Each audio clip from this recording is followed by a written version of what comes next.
I wasn't planning to fall for anyone that year, least of all a man who watched the rain the way he eventually watched me, like he saw things no one else noticed. I was 34 when I moved into that downtown loft, still peeling away the remnants of a 7-year relationship that had ended not with a bang, but a slow, indifferent fade.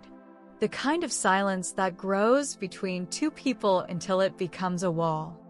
I told myself the loft was a fresh start.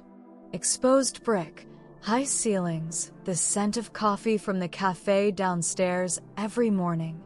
But it still echoed too much at night. It was a Tuesday when I first saw him. He was standing in the hallway, barefoot, holding a mug like it was the only thing tethering him to earth. Black t-shirt, worn jeans, stubble like he'd forgotten time for a few days. He glanced up as I passed, nodded, but didn't smile. There was something in the way his eyes held me for just a second too long, like he was cataloging details, my navy trench coat, the untied hair, maybe the way my keys jingled too fast in my hand. I'd find out later that he was an architect, that he designed homes, but lived like a man trying not to be noticed. But I noticed him from that first moment. I started taking the stairs instead of the elevator, just to pass his door. Unit 4B. There was always a faint scent of cedarwood and coffee lingering near it. Sometimes I'd hear jazz playing low behind the walls. Other times, nothing at all. One rainy night, I'll never forget, I'd locked myself out. I was barefoot, in leggings and one of my ex's old flannels I still wore to bed, drenched from running downstairs to grab the delivery. My pizza and pride were equally soggy. That's when his door opened. "You okay?" he asked, leaning against the frame like he wasn't in any hurry. I laughed, locked out like an idiot. His gaze swept over me, slow and unapologetic. "You want to come in?" "Dry off." Everything in me should have said no. I didn't know him, but I nodded. His loft was dim, lit mostly by a floor lamp and the warm glow from the kitchen. It smelled like sandalwood and fresh paper. Drafting boards leaned against the wall. Sketches curled at the edges of his desk. He tossed me a towel. "I'm Miles. Clara." We didn't talk much. He made tea. I sat on his couch. We listened to the rain. And at some point, I looked up and found him watching me, not staring, just watching. Like he was trying to sketch me with his eyes. "You always wear your hair like that?" he asked. "Only when I forget to care." He smiled, finally. It was small, but it shifted something in the room. I felt it in my chest. That night was the beginning of something I didn't know how to name. Over the next few weeks, we ran into each other. In the hallway, the laundry room, the roof. Always brief conversations.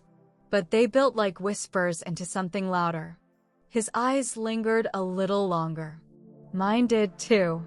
One night, I was on the rooftop.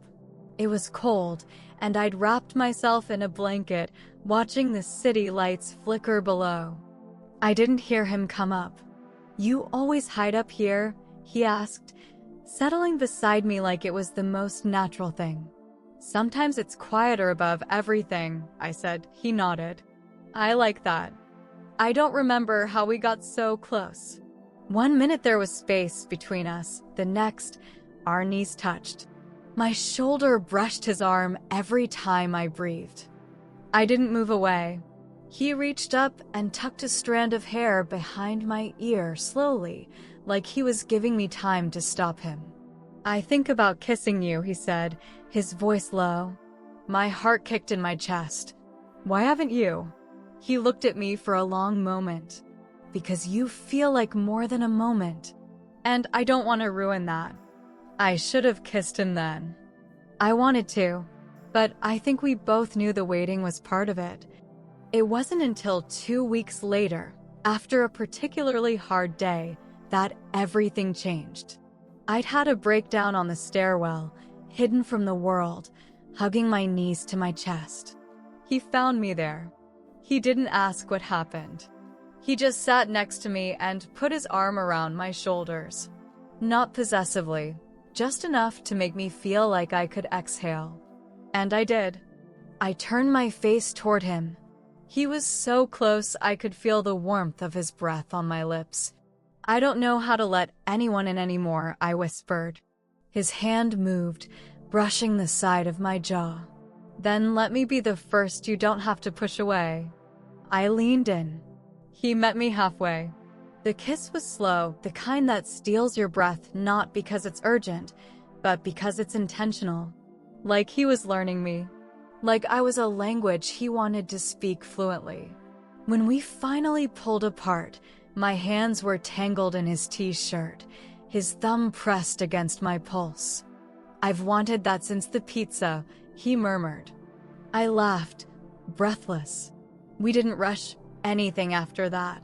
There were nights he came over and we just lay on the couch, tangled in each other, saying nothing. Sometimes he'd trace the inside of my wrist with his fingertips while I read. Other times, he'd pull me onto his lap and whisper things in my ear that made my skin burn. He kissed me like he was starving, but held me like I was something he didn't want to break. I remember one night, I woke up to find him sketching me charcoal on parchment, bare skin under moonlight. He said, "I like the way you exist when you think no one's watching." But he was always watching, and I loved that. Loved being seen. Still, I kept waiting for the other shoe to drop, for the flaw, the crack, the reveal. But Miles never pretended to be perfect.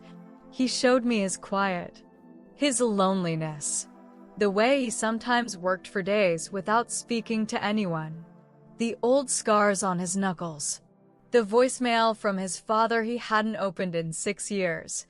And I let him see mine, the way I flinched at raised voices, the journal I never let anyone read, the necklace I still wore from a mother who'd stopped calling. There was one moment, right before he said he loved me, that I think I'll remember forever. We were in his bed, lying face to face, the morning light soft and warm between us.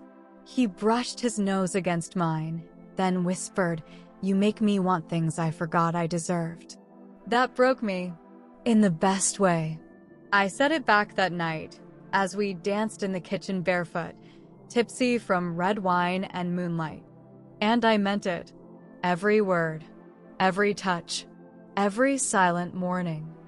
I don't know what will happen years from now.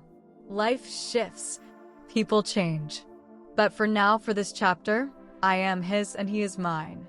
And that matters. Sometimes love doesn't crash in like a wave. Sometimes it waits in the hallway with bare feet, a coffee mug, and eyes that see more than just your face. Sometimes it sketches you into a life you didn't know you could have. And sometimes that's enough.